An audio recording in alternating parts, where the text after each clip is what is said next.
Bismillah, Assalamualaikum warahmatullahi wabarakatuh. Alhamdulillahirrabbilalamin. Wassalatu wassalamu ala ashrafil anbiya'i wal mursalin wa ala alihi wa sahbihi ajmain amma ba'd. Alhamdulillah, saya bisa melanjutkan untuk part yang kedua mengenai tema kita yang ketiga, pertemuan kita yang ketiga, yakni sumber dan prinsip hukum perkawinan. Kalau tadi sudah membicarakan tentang sumber, sekarang kita berbicara mengenai prinsip hukum perkawinan. Mohon video ini disimak sampai selesai.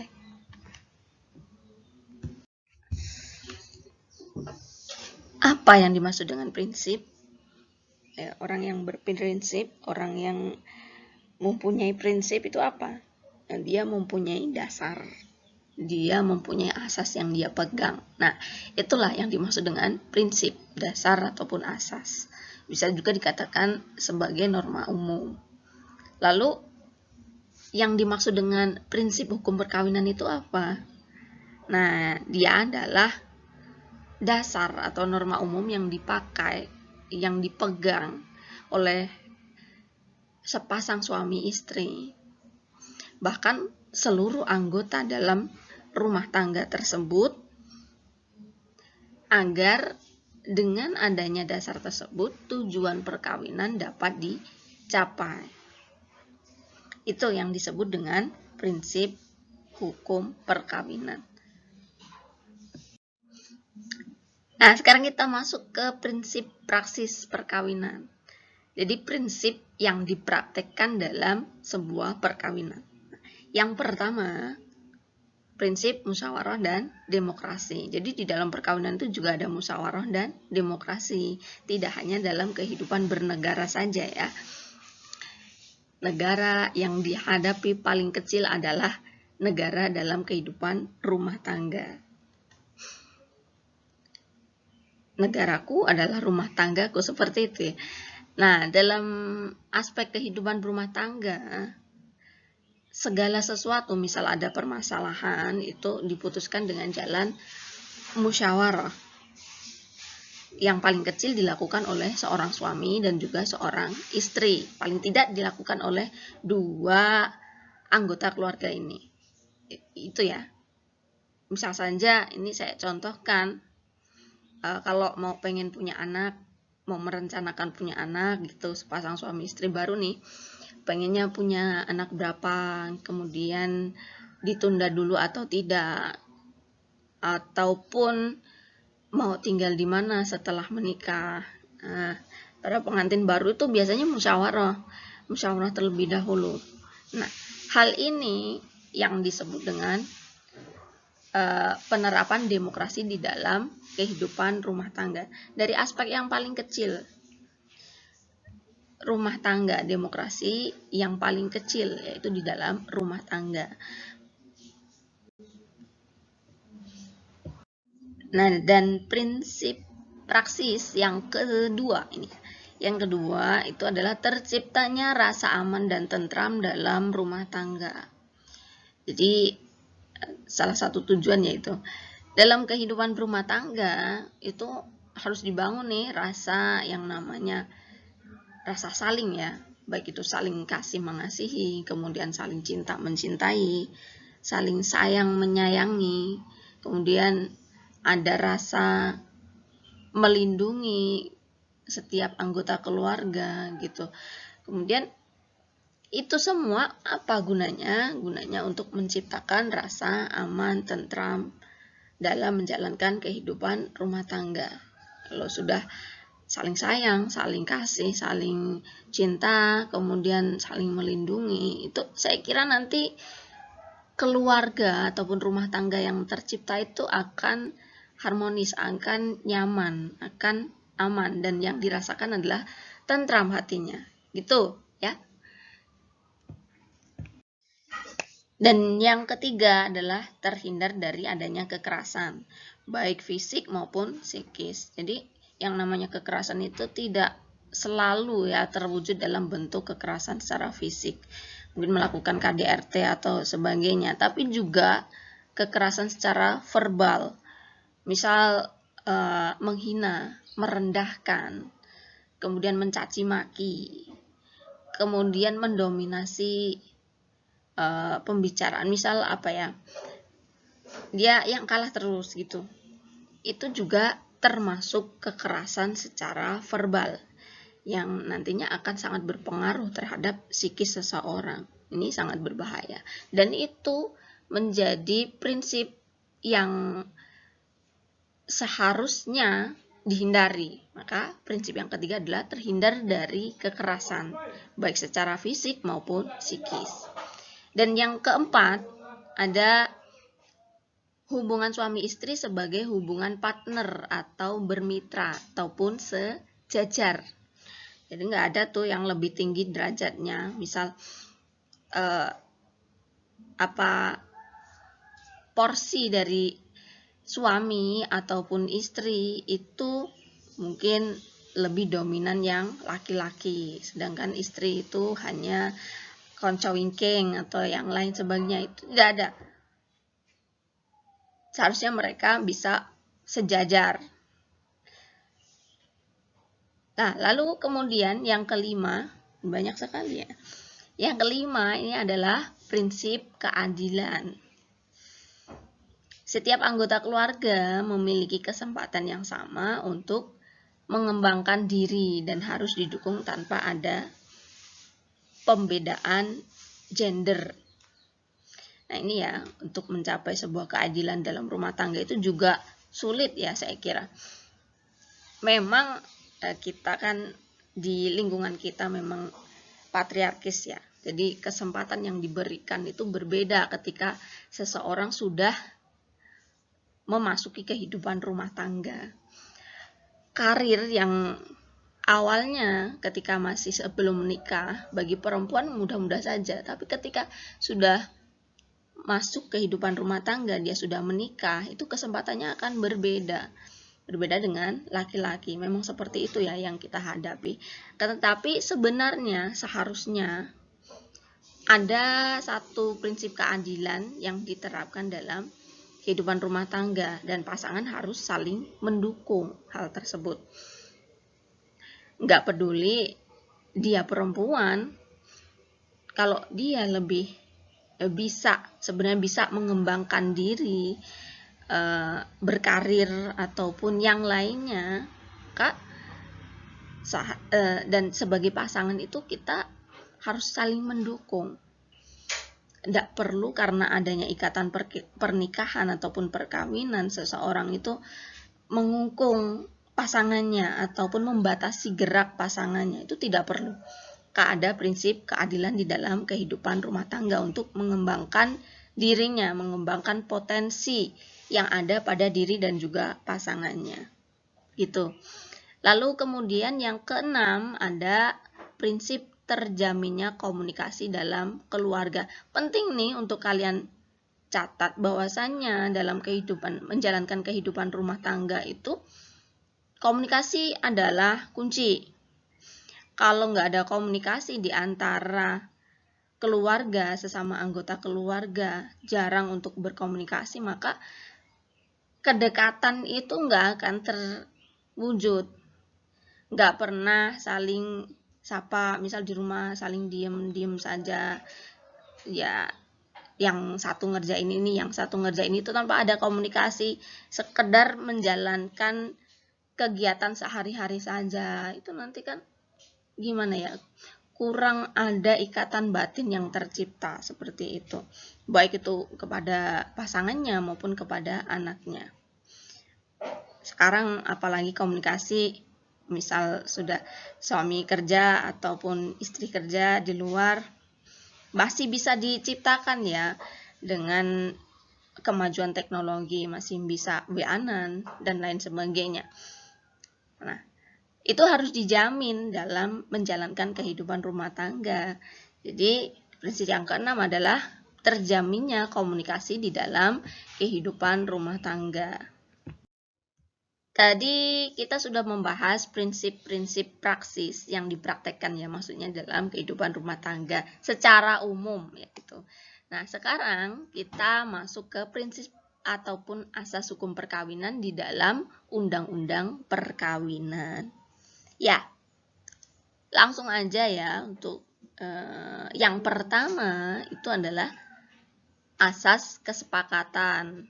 Nah, ini termaktub dalam bab 2 di pasal 6 ayat pertama, ayat 1. Perkawinan harus didasarkan atas persetujuan kedua calon mempelai.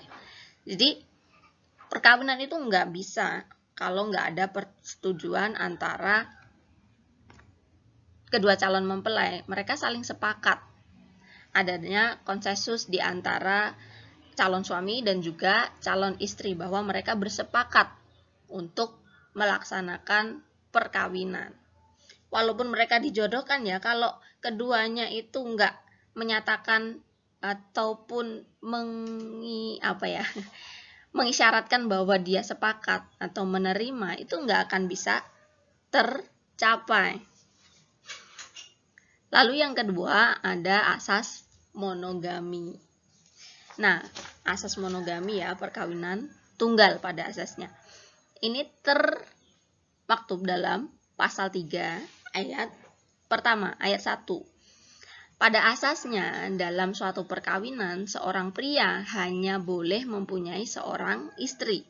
Seorang wanita hanya boleh mempunyai seorang suami. Ini ya, pada prinsipnya seperti ini ya, undang-undang perkawinan yang ada di Indonesia menghendaki adanya asas monogami. Akan tetapi, dia juga membuka celah untuk adanya poligami. Artinya apa? Asas monogami ini tidak berlaku secara mutlak, tapi terbatas gitu.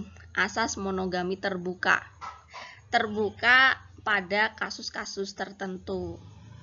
Misal mengharuskan seseorang memiliki kebutuhan untuk melakukan poligami.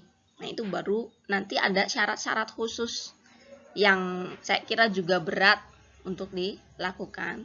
Tapi masih ada kesempatan untuk melakukan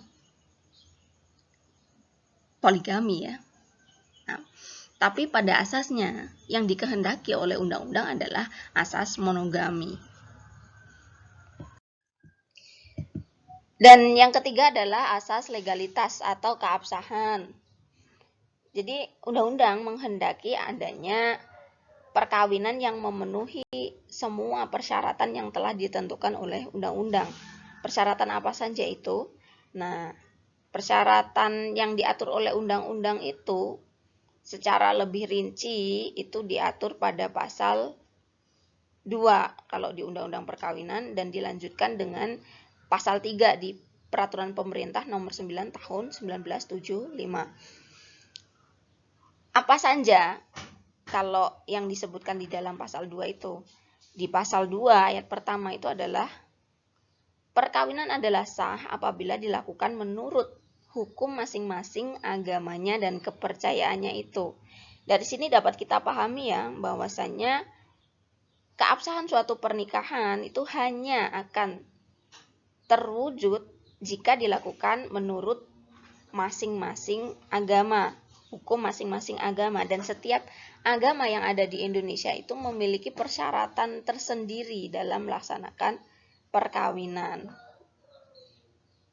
Nah, kemudian yang ayat kedua, tiap-tiap perkawinan dicatat menurut peraturan perundang-undangan yang berlaku. Selain dilaksanakan sesuai dengan hukum masing-masing agama yang berbeda setiap agamanya ya, semua perkawinan yang ada itu harus dicatatkan. Kalau Muslim ya dicatatkan ke kantor urusan agama. Kemudian kalau non-Muslim dicatatkan ke catatan sipil. Asas hukum perkawinan yang sesuai dengan undang-undang yang keempat adalah asas proporsional. Jadi seperti kita ketahui dari katanya saja ya, bahwasannya yang dimaksud dengan asas proporsional itu adanya kesamaan hak dan kewajiban di dalam menjalankan kehidupan rumah tangga, baik itu dari sisi suami maupun dari sisi istri. Jadi hak dan kewajibannya itu mungkin berbeda, akan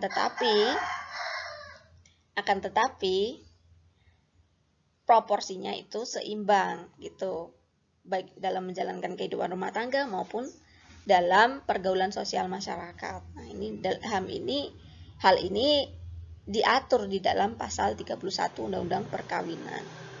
Kemudian yang selanjutnya, yang kelima, prinsip hukum perkawinan sesuai dengan Undang-Undang Perkawinan ada asas persatuan bulat. Nah, pada prinsipnya, setiap orang yang sudah melakukan pernikahan ataupun perkawinan itu ada persatuan bulat dalam hal kepemilikan harta. Artinya, bila seorang suami bekerja atau istri juga bekerja, mereka sama-sama menghasilkan sesuatu atau memperoleh sesuatu penghasilan, otomatis secara hukum apa yang mereka dapatkan itu bersatu secara bulat, kecuali diperjanjikan sebelumnya ya mengenai harta benda yang dimiliki. Misal di awal ada perjanjian perkawinan bahwasanya penghasilan dalam kehidupan rumah tangga itu dipisah. Penghasilan saya sendiri, penghasilan suami sendiri. Nah, itu berbeda ya. Tapi kalau tidak diperjanjikan di awal, maka sebenarnya ada asas persatuan bulat. Otomatis apa yang dihasilkan, apa yang dimiliki setelah adanya pernikahan itu adalah harta bersama. Lalu kemudian asas yang keenam adalah asas tidak dapat dibagi-bagi. Ini kaitannya dengan perwalian ya, bahwasannya seseorang, ini terutama perempuan itu pada asasnya, pada prinsipnya itu nggak bisa walinya berbeda. Walinya itu hanya seorang saja, hanya satu orang.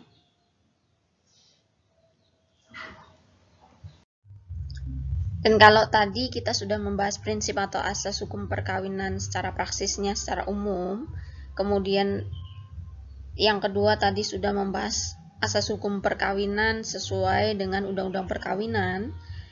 Sekarang kita beralih ke asas hukum perkawinan yang disebutkan di dalam kompilasi hukum Islam ataupun di dalam KHI. Ini berlaku untuk umat Islam yang ada di Indonesia. Yang pertama ya, langsung aja ya. Yang pertama adalah asas kebebasan dan kerelaan. Ini hampir sama ya dengan yang tadi di dalam Undang-Undang Perkawinan. Nah, ini pada intinya adalah setiap orang jika ingin menikah atau menentukan pasangan itu bebas, mau pilih siapa aja boleh. Asal dia rela, sama-sama suka, sama-sama ridho. Itu. Ini tercantum dalam pasal 16. Di ayat pertama disebutkan perkawinan didasarkan atas persetujuan calon mempelai. Nah, kedua calon mempelai harus saling setuju. Kemudian yang kedua, ayat yang kedua, bentuk persetujuan calon mempelai wanita dapat berupa pernyataan tegas dan nyata dengan lisan, tulisan, ataupun isyarat. Juga boleh dengan diamnya dia selama dia tidak menolak secara tegas. Nah, ini disesuaikan dengan hukum Islam ya, karena kan kita tahu ya bahwa di dalam hukum Islam kalau dilamar seseorang tapi diem aja, itu mungkin diemnya itu diartikan sebagai kemauan tapi malu gitulah, mau tapi malu gitu. Karena perempuan sifatnya biasanya banyak malunya ya. Itu ini ya isinya harus sesuai dengan persetujuan masing-masing mempelai. Meskipun mereka dijodohkan, harus sama-sama saling setuju, saling rela. Itu. Kemudian yang kedua, asas perlindungan dan preventif. Nah, ini disebutkan di pasal 80 sampai dengan 84 ya. Di KHI, di Kompilasi Hukum Islam ini sepertinya membahas tentang hak dan kewajiban suami istri. Ini gunanya apa?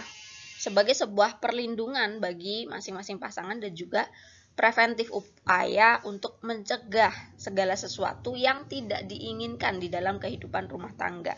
Kalian harus buka dan baca sendiri ya kaitannya dengan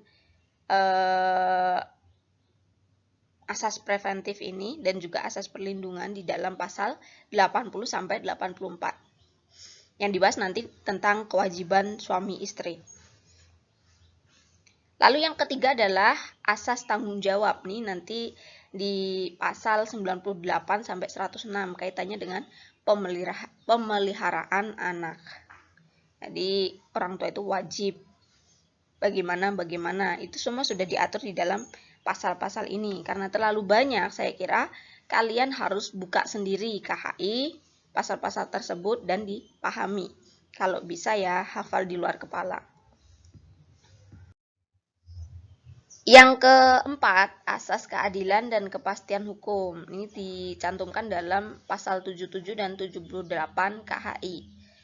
Wah, banyak ya ini, lumayan lah. Di pasal 77 ada 5 ayat. Ayat yang pertama, suami istri memikul kewajiban yang luhur untuk menegakkan rumah tangga yang sakinah, mawadah, dan rahmah, yang menjadi sendi dasar dan susunan masyarakat. Ini pasal yang ayat yang selanjutnya ya, mohon maaf. Ayat yang selanjutnya, suami istri wajib saling cinta mencintai, hormat menghormati, setia, dan memberi bantuan lahir dan batin yang satu kepada yang lain. Ngerti ya? Kemudian yang ketiga, ayat yang ketiga, suami istri memikul kewajiban untuk mengasuh dan memelihara anak-anak mereka, baik mengenai pertumbuhan jasmani, rohani, maupun kecerdasannya, dan juga pendidikan agamanya. Wajib. Lalu yang keempat, suami istri wajib memelihara kehormatannya. Yang kelima, jika suami atau istri melalaikan kewajibannya masing-masing, dapat mengajukan gugatan kepada pengadilan agama. Jadi di sini mengisyaratkan adanya keadilan antara setiap anggota keluarga dan juga kepastian hukum. Setiap anggota keluarga ini dijamin oleh hukum, dijamin oleh undang-undang, ini terutama di dalam kompilasi hukum Islam. Kaitannya apa yang harus dia dapatkan, apa yang harus diberikan. Lalu pada pasal 78 ada ayat 1 berbunyi suami istri harus mempunyai tempat kediaman yang tetap. Ini juga sebuah kepastian yang dijamin oleh KHI ya. Seharusnya pada idealnya seseorang yang menjalankan kehidupan rumah tangga itu harus memiliki kediaman yang tetap. Kediaman yang tetap ini tidak harus rumah langsung sendiri, punya sendiri gitu, enggak. Jadi bisa saja ngontrak, tapi menetap kan. Ngontrak kemudian tinggal di salah satu rumah orang tua, misal rumah suami orang tua atau di mertuanya si istri atau sebaliknya. Itu juga salah satu upaya untuk tinggal menetap. Walaupun seiring berjalannya waktu nanti seiring dengan pendapatan ataupun rezeki yang diterima bisa untuk mengadakan kediaman yang tetap milik sendiri itu.